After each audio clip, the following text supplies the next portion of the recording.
शहर में बारिश का सिलसिला वक्फे वक्फे से जारी है। बारिश से सर्दी बढ़ गई है। मौसम की तब्दीली से फैली बीमारियां थम चुकी हैं। शहर में आलूगी की शरह में बेहतरी 153 रिकॉर्ड की गई, जबकि जौहर टाउन आलूगी की शरह 173 रिकॉर्ड की गई। डिफेंस 236 रिकॉर्ड की गई है। तो बात कर रहे हैं मौसम के हवाले से। शहर में हवा चलने से दर्जा हरारत जो है उसमें वाज़ेह कमी हुई है और 18 डिग्री सेंटीग्रेड रिकॉर्ड किया गया है। जबकि आपको बताएं कि बीमारियां जो थीं मौसम की वजह से फैल रही थीं उनमें कमी वाक़ हुई है। और शहर में आलूगी की शरह की बात की जाए AQI 153 रिकॉर्ड किया गया है। कोमल असलम हमारे साथ हैं। आज मौसम का अहवाल कैसा रहेगा और महकमा मौसमियात की जानिब से बारिश के हवाले से क्या पेशगोई की जा रही है, उनसे जान लेते हैं। जी कोमल। बिल्कुल, शहर लाहौर के मौसम के हवाले से बात की जाए तो बारिश की बरसती बूंदों से जो है वो हमने देखा कि लाहौर का मौसम काफ़ी चेंज हो चुका है। उसी के साथ जो है वो स्मोक के बादल जो गहरे हो रहे थे इस वक्त जो है वो छटे हुए महसूस हो रहे हैं। और लाहौर का AQI 156 रिकॉर्ड किया गया है। भागों का शहर आलूदा तरीन शहरों की फहरिस्त में चौथे नंबर पर आ गया है। यकीनन मौसम मज़ीद बेहतर भी होगा। आज जो है वो मौसम सरमा की पहली बारिश से आगाज़ भी हो चुका है और इस वक्त जो है वो हवाओं का सिलसिला भी काफ़ी ज़्यादा तेज़ महसूस हो रहा है, जिसमें पत्ते भी झूम रहे हैं और दरख्तों पर हम देख रहे हैं कि जो परिंदे हैं वो भी चहचहा रहे हैं और आसमान की ओट में ऊंची उड़ान भी भरे हुए हैं और इस खुशगवार मौसम को एंजॉय भी कर रहे हैं। इस वक्त मैं रेस कोर्स पार्क में मौजूद हूँ। यहाँ पर भी हमने देखा कि शहरी जो है वो इतनी ज़्यादा तादाद में तो नहीं, क्योंकि आज वर्किंग डे है, मंडे है और शहरियों ने कामकाज की तरफ भी जाना है, तो इतना खासा तो रश देखने में नज़र नहीं आ रहा। लेकिन जो लोग इंजॉय करना चाहते हैं वो बाहर निकल कर जो है इस मौसम को एंजॉय कर रहे हैं, चाय की चुस्कियों के साथ, कॉफ़ी के साथ। और मौसम तो एंजॉय करना है लेकिन साथ साथ जो है वो अपनी हिफाजत को भी यकीनी बनाना है। इस हवाले से शहरियों को भी ताकीद की जा रही है। मौजूदा टेम्परेचर के हवाले से बात करूं तो इस वक्त टेम्परेचर जो है वो 18 डिग्री सेंटीग्रेड रिकॉर्ड किया जा रहा है और आइंदा 24 घंटों के दौरान कम से कम टेम्परेचर जो है वो 13 रहेगा, ज़्यादा से ज़्यादा 22 डिग्री तक जाएगा। बारिशों का सिलसिला जो है वो आज वक्फे वक्फे से इम्कान है कि सिर्फ आज के दिन जो है वो शहर लाहौर में कहीं कहीं बूंदाबांदी मज़ीद देखने में नज़र आएगी। हवा में नमी का तनासुब 55% है, जबकि हवा की रफ्तार 10 किलोमीटर फी घंटा के हिसाब से रिकॉर्ड की जा रही है। कहते कि बढ़ती हुई खुश्क सर्दी की वजह से जो है वो शहरियों को शदीद मुश्किलात का सामना था, लेकिन इस वक्त जो है वो शहरी काफ़ी हद तक जो है वो मुतमईन नज़र आ रहे हैं। बावजूद इसके शहरियों को मास्क का इस्तेमाल ज़रूर करना है। बहुत शुक्रिया कोमल, हमारे साथ ही मौसम का हवाल बता रही थी। बेच दे सब बेच दे, पंजाब का आमदन बढ़ाने के लिए सरकारी अराजी बेचने का फैसला। पंजाब में 350 से ज्यादा सरकारी प्रॉपर्टीज को नीलाम किया जाएगा। बोर्ड ऑफ रेवेन्यू ने नीलामी की समरी ऐवान वजीर आला को इरसाल कर दी है। अली रामे हमारे साथ हैं, डिटेल्स हम उनसे जानेंगे। अली रामे, आगाह कीजिएगा। बिल्कुल रिदा, पंजाब हुकूमत जो है वो अपना एक रेवेन्यू का हदफ हासिल करने के लिए जो सरकारी अराजी है उनको फरोख्त करने का इरादा रखते हैं। इसके लिए बोर्ड ऑफ रेवेन्यू को एक प्राइवेटाइजेशन बोर्ड बना चुका है और इसकी लेजिस्लेटिव जो कैबिनेट कमेटी है उन्होंने बाकायदा मंजूरी दी और उस मंजूरी के बाद अब ऐवान वज़ीर आला से मशरूत इजाजत जो है वो ली जा रही है कि जितनी भी सरकारी अराजी उनके पास मौजूद है जो कि अभी तक फरोख्त नहीं हो सकी उनको फरोख्त कर दिया जाए। तो ये 350 से जायद की अराजी है जिसकी मालियत जो है वो 24 अरब से जायद की बताई जा रही है, जो कि अब फरोख्त करने के लिए इजाजत हुकूमत में 6 अरब से जायद की जो प्रॉपर्टी है मालियत की प्रॉपर्टी वो फरोख्त की जाएगी और उसका तरीकाकार ये होगा कि इसको बाकायदा एक नीलाम किया जाएगा। जो मार्केट का रेट होगा, ये DC रेट होगा, उसी के मुआवजे को मद्देनजर रखते हुए तो इस पर अब कैबिनेट की मंजूरी जो है वो लाजम है। कैबिनेट जैसे ही मंजूरी देगी तो प्राइवेटाइजेशन बोर्ड जो है वो इस जमीन को बाकायदा नीलाम करेगा। तो कोई भी शहरी इस जमीन को DC रेट के मुताबिक एक्सेस करने के बाद अपनी वैल्यू लगाकर ये जमीन जी जो है। ठीक है, बहुत शुक्रिया। अली रामे हमारे साथ थे, अपडेट कर रहे थे। उधर तमाम प्राइवेट हाउसिंग सोसाइटीज का ऑडिट करने का फैसला किया गया है। ऑडिट न करवाने वाली सोसाइटीज के खिलाफ सख्त कार्रवाई की जाएगी। सोसाइटीज को नोटिस दिया जाएगा। अमल दरामद न करने वाली सोसाइटीज को सील कर दिया जाएगा। सोसाइटीज में खरीदो फरोख्त का रिकॉर्ड और रजिस्टर्ड दफातर में मौजूद होना चाहिए, जबकि जाली स्टाम्प की फरोख्त करने वालों के खिलाफ क्रैक डाउन भी किया जाएगा। Senior member board of revenue Zahid Akhtar Zaman की जेर सदारत ये इजलास मुनक्किद हुआ है। राव दिलशाद हमारे साथ हैं, इस इजलास का अहवाल उनसे जानेंगे। राव दिलशाद, आगाह कीजिएगा। बिल्कुल Rida, senior member board of revenue व रिलीफ कमिश्नर पंजाब जाहिद अख्तर जमान की जेर सदारत ये इजलास हुआ और इस इजलास में एक बड़ा फैसला सामने आया जिसके मुताबिक अब जो सोसाइटीज हैं, खासतौर पर प्राइवेट सोसाइटीज सूबाई दारुल हुकूमत समेत जितने भी एरियाज में प्राइवेट हाउसिंग सोसाइटीज बनाई गई इनका ऑडिट करने का फैसला किया गया है। इस जिम्न में तमाम पर जो स्ट्रेटजी है वो तैयार कर ली गई है। अब जो चूँकि जाली स्टाम्प पेपर्स के हवाले से काफ़ी ज़्यादा शिकायत मौसूल हो रही थी और इसी के पेश नज़र अब CVT स्टाम्प ड्यूटी की रिकवरी को हर सूरत यकीनी बनाने के अमल को, जबकि मोबाइल ऐप के जरिए भी स्टाम्प की खरीदो फरोख्त पर नजर रखी जाएगी। तमाम इंस्पेक्टर्स स्टाम्प वेंडर्स की चेकिंग को रोजाना की बुनियाद पर यकीनी बनाएंगे। ये भी कहा गया है इजलास में जो वो दीगर जो फैसले वो भी सामने आए। रजिस्ट्रार दफातर के ऑडिट को यकीनी बनाने के लिए रिकवरी बर वक्त खजाने में जमा करवाना होगी। तमाम डिवीजन और ठीक है, बहुत शुक्रिया। राउत इरशाद हमारे साथ अपडेट कर रहे थे। शाहदरा फ्लाईओवर को रवा माली साल 2022-23 में शामिल कर लिया गया है। मंसूबे के लिए 3 अरब की 3 एक साथ में फंडिंग की रजामंदी। LDA ने PND को 3 एक साथ में फंडिंग का प्रपोजल दे दिया है। रवा साल मिलने वाले 3 अरब फंड से 2 अरब की लैंड एक्विजिशन होगी और मंसूबे के लिए शाहदरा मोड़ पर 45 कनाल अराजी भी एक्वायर की जाएगी। 1 अरब की फंडिंग से कॉन्ट्रैक्टर को मोबिलाइज करके तामीरी काम शुरू किया जाएगा। नूर नायाब हमारे साथ हैं, तफसीलात हम उनसे जानेंगे। नूर नायाब, आगाह कीजिएगा। जी बिल्कुल, शाहदरा फ्लाईओवर मनसूबा जो है उस पर LDA हुकाम ने ये इस्तदा की थी PND से कि इसको रवा माली साल में शामिल किया जाए। इस हवाले से पंजाब हुकूमत के महकमा PND की जानिब से ये इस्तदा मंजूर कर ली गई है और मनसूबे को रवा माली साल 2022-23 में शामिल कर लिया गया है। और मनसूबे की जो फंडिंग का प्रपोजल था जो LDA की जानिब से दिया गया, उस पर भी हतमी तौर पर रजामंदी जाहिर कर दी गई है कि तकरीबन 9 अरब का जो ये प्रोजेक्ट है उसमें 3 अरब करके 3 इसकी एक साथ बनाई जाएँ और रवा माली साल में 3 अरब जारी किया जाए, जिसमें 2 अरब फौरी तौर पर लैंड एक्विजिशन जो कि 45 कनाल शाहदरा चौक पे होनी है उसकी तोसी के लिए और फ्लाईओवर के लिए उसके लिए जारी किया जाए और 1 अरब से मोबिलाइजेशन कंट्रैक्टर की और तामीराती काम शुरू करने के लिए जो अखराजात होंगे वो किए जाएंगे। रवा माली साल में तो ये पैसे जारी हो जाएंगे और अगले माली साल के शुरू होने से कबल या माली साल के शुरू होते ही फौरी तौर पे 3 अरब की दूसरी किस्त की फंडिंग जो है वो जारी की जाएगी। इसी तरह तीसरे एक किस्त का भी जो बंदोबस्त है वो या तो आइंदा माली साल के इख्तिताम में कर दिया जाएगा या उसको आगे लेके जाया जाएगा, क्योंकि इस मनसूबे का जो दौरानिया है वो तकरीबन 1 साल के करीब होगा। इसके दौरान जो सारे काम हैं वो आहिस्ता आहिस्ता चलते रहेंगे और फंडिंग को मरहलावार जारी करने से मनसूबा भी सिरे चढ़ेगा। इस हवाले से अब chief engineer LDA 2 mother Hussain Khan ने एक मरासला लिखा है जिसमें PND से ये इस्तदा किया है कि फौरी तौर पर PND के फैसले की रोशनी में 3 अरब जारी किए जाएँ और जो प्रपोज़ल जो प्लान तय किया गया था उसके मुताबिक पैसों के जब फंड रिलीज़ किए जाएँ ताकि इस पर जो tendering process pre call process है उसको पाए तक ठीक है, बहुत शुक्रिया दुर नायाब। ना इंतजार, वक्त बचाएं और जहनी कोफ से छुटकारा पाएं। डोमिसाइल की फीस अब होगी ऑनलाइन, वो भी ई-पे डोमिसाइल मैनेजमेंट ऐप से। शहरियों के लिए डोमिसाइल बनवाने के लिए फीस की अदायगी को आसान बनाने का फैसला किया गया है। कमिश्नर लाहौर ने डोमिसाइल की फीस बैंक की बजाय ऑनलाइन जमा कराने के लिए डायरेक्टर जनरल PITB को मरासला जारी कर दिया है। राउत इरशाद हमारे साथ हैं, इस हवाले से उनसे जानेंगे। जी राउत इरशाद।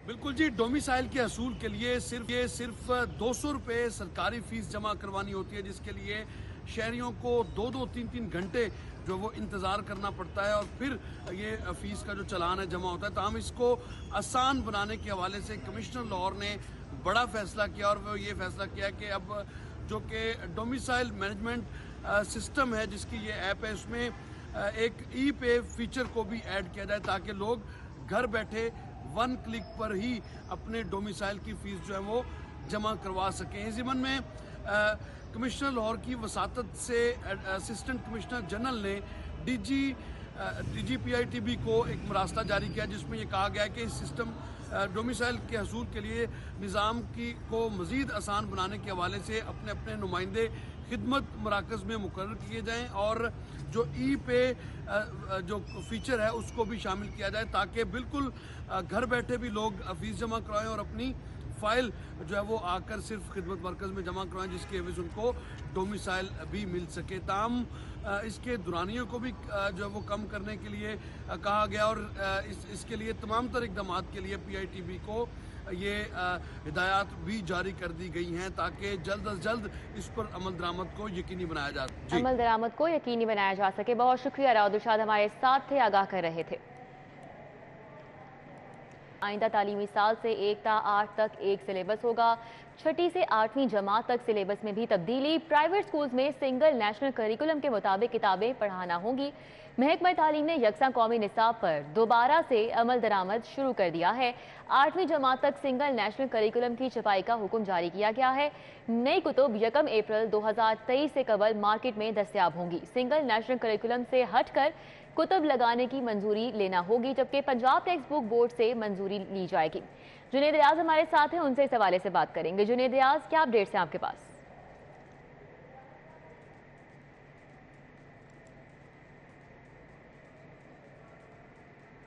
जी, प्राइवेट स्कूलों को भी पहली जमात से 8वीं जमात तक जो है वो सिंगल नेशनल करिकुलम के तहत किताबें लगाना होंगी। इससे कबल पहली से 5वीं तक सिंगल नेशनल करिकुलम के मुताबिक किताबें पब्लिश की जा चुकी हैं और अब 6ठी से 8वीं तक जो है किताबें आइंदा साल 1 अप्रैल 2023 से पहले जो है वो मार्केट में दस्तयाब होंगी। और सिंगल नेशनल करिकुलम से हटकर किताबें लगाने के लिए प्राइवेट स्कूलों को मंजूरी लेना होगी और ये मंजूरी जो है पंजाब टेक्स्ट बुक बोर्ड से जो है वो हासिल करना होगी। और पंजाब टेक्स्ट बुक बोर्ड वो किताबें जो कि सिंगल नेशनल करिकुलम से हटकर हैं उसकी मंजूरी जो है वो देगी। और इसके अलावा अगर कोई किताब प्राइवेट पब्लिशर की स्कूल में लगाता है तो उसके खिलाफ सख्त कार्रवाई की जाएगी और 25,000 रुपये से 5 लाख रुपए तक जो है मुतलका स्कूल को जुर्माना भी किया जा सकता है। और इस हवाले से ये भी बताता चलूँ कि 9वीं जमात से 10वीं जमात तक जो किताबें हैं वो अभी सिंगल नेशनल करिकुलम के तहत नहीं आएंगी, उस पर अभी काम जारी है। 2024 से कबल जो है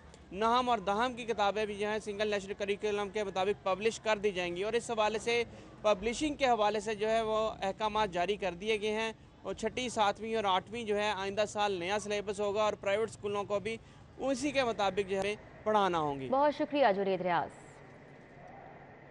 यूटिलिटी स्टोर कॉरपोरेशन और वफाकी हुकूमत ने आवाम को ट्रक की बत्ती के पीछे लगा दिया है। शादमान समेत दी गई यूटिलिटी स्टोर के बाहर सुबह 6 बजे से खवातीन और मर्द सारिफिन की तवील कतारें लग गईं।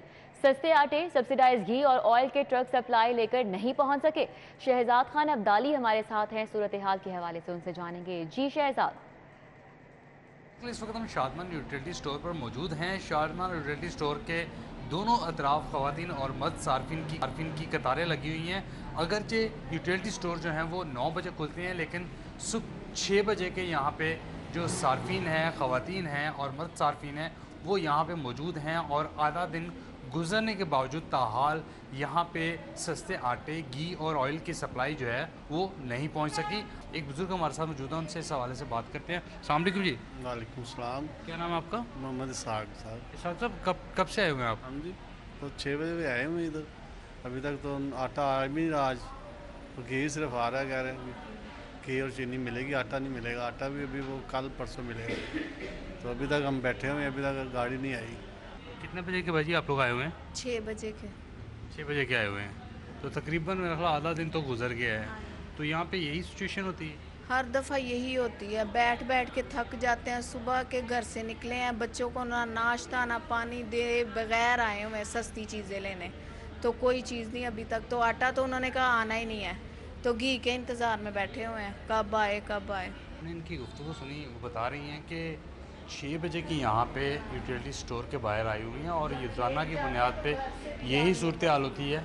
6-6, 7-7 घंटे जो है वो यूटिलिटी स्टोरों के बाहर कतारों में लगना पड़ता है। उसके बाद ठीक है, बहुत शुक्रिया। हम शहजाद खान अब्दाली थे, अपडेट कर रहे थे। नदरन गैस कंपनी ने LNG पर मुंतकिल ना होने वाले सार्फिन के कनेक्शन मुनक़ता करने की डेडलाइन में 15 नवंबर तक तौसी कर दी है। 2 रोज़ में कंपनी के साथ मुआहदा ना करने वालों के गैस कनेक्शन काट दिए जाएंगे। मज़ीद जानेंगे, शाहिद नदीम सिपरा हमारे साथ मौजूद हैं। शाहिद सिपरा, बताइएगा। जी बिल्कुल, सुई नॉर्दर्न गैस कंपनी की जानिब से कमर्शियल सार्फिन के कनेक्शन मुनक़ता करने की डेडलाइन में तोसी की गई है। ज़राए की जानिब से ये बताया गया है कि गैस बहरान पर काबू पाने के लिए वफाकी हुकूमत की हदायत की रोशनी में SNGPL ने 2 हफ्ते कबल तमाम कमर्शियल सार्फिन को नोटिस सर्व किए और इसमें इस बात की निशानदेही की गई कि चूँकि सिस्टम गैस मौजूद नहीं और वो सार्फिन जो कि LNG पर मुंतकिल होकर अपना कनेक्शन चलाना चाहते हैं तो वो कंपनी के साथ एक मुआहदा करें। LNG की बुनियाद पर अभी तक टैरिफ नहीं दिया गया। 2017 के बाद जितने कमर्शियल सार्फिन हैं वो LNG पर लगाए गए, लेकिन उससे कबल जितने सार्फिन हैं वो सिस्टम गैस इस्तेमाल कर रहे हैं। SNGPL उसमें तोसी करती जा रही है, लेकिन कमर्शियल सार्फिन की जानिब से वो कॉन्ट्रैक्ट नहीं किया जा रहा। जी हमारे साथ अपडेट कर रहे थे, बहुत शुक्रिया। दुनिया भर में वर्ल्ड डायबिटीज डे मनाया जा रहा है। इसी दिन की मुनासबत से जिन्ना अस्पताल में आगाही वॉक का एहतमाम किया गया। वॉक में डॉक्टर्स, नर्सेज और पैरामेडिकल स्टाफ ने कसीर तादाद में शिरकत की। इस वॉक का मजीद अहवाल जानेंगे अजमत अवान से। जी अजमत। जी बिल्कुल, लाहौर समेत दुनिया भर में आज वर्ल्ड डायबिटीज़ डे बनाया जा रहा है और इसी दिन की मुनासबत से जिन्ना अस्पताल में वॉक का जो एहतमाम है वो किया गया। आज के दिन की मुनासबत से मज़ीद बात करने के लिए मेरे साथ मौजूद हैं जिन्ना अस्पताल MS डॉक्टर अमजद नमूर। डॉक्टर साहब, मुझे बताइएगा कि वर्ल्ड डायबिटीज़ डे मनाने का मकसद क्या है, और हम पाकिस्तान में देख रहे हैं ख़ासकर लाहौर के अंदर कि जो शुगर की मर्ज़ है बढ़ती चली जा रही है, इसकी वजह क्या है बुनियादी? Thank you Azmat. बेसिकली मैं ये कहूँगा कि डायबिटीज़ एक मल्टी सिस्टम डिज़ीज़ है, तो इसको साइलेंट किलर कहते हैं, खामोश कातिल, क्योंकि मरीज़ को नहीं पता होता मेरे साथ क्या हो रहा है अंदर ही अंदर, और एंड ऑर्गन्स उसके डैमेज और फेलियर में चले जाते हैं। किडनी फेलियर, ब्लाइंडनेस, ठीक है, हार्ट डिज़ीज़ और जितनी भी आर्टीरियल डिज़ीज़ हैं वो इससे रिलेटेड है। तो इसको कंट्रोल करना बहुत ज़रूरी है, और इसकी डायबिटिक कंट्रोल के 4 कंपोनेंट्स हैं। नंबर 1 रेगुलर मेडिसिन, टाइम पे दवाई खाना। Number 2 physical activity, walk, exercise 45 minute के लिए। नंबर 3 परहेज़, के निशास्ते वाली चीज़ों से परहेज़ किया जाए जिनसे शुगर एकदम से शूट करती है। Number 4 lifestyle changes, good habits and lifestyle changes. उसमें यह है कि आपने स्माइलिंग फेस रखना है, रिलैक्स रहना है, टेंशन वाली चीज़ों से दूर रहना है। बिल्कुल, MS जिन्ना अस्पताल डॉक्टर अमजद हमारे साथ मौजूद, उनकी जानिब से बताया गया कि जिन्ना अस्पताल में आज वर्ल्ड डायबिटीज़ मनाने का मकसद यही है कि लोगों को इस कातिल बीमारी के बारे में बताया जाए।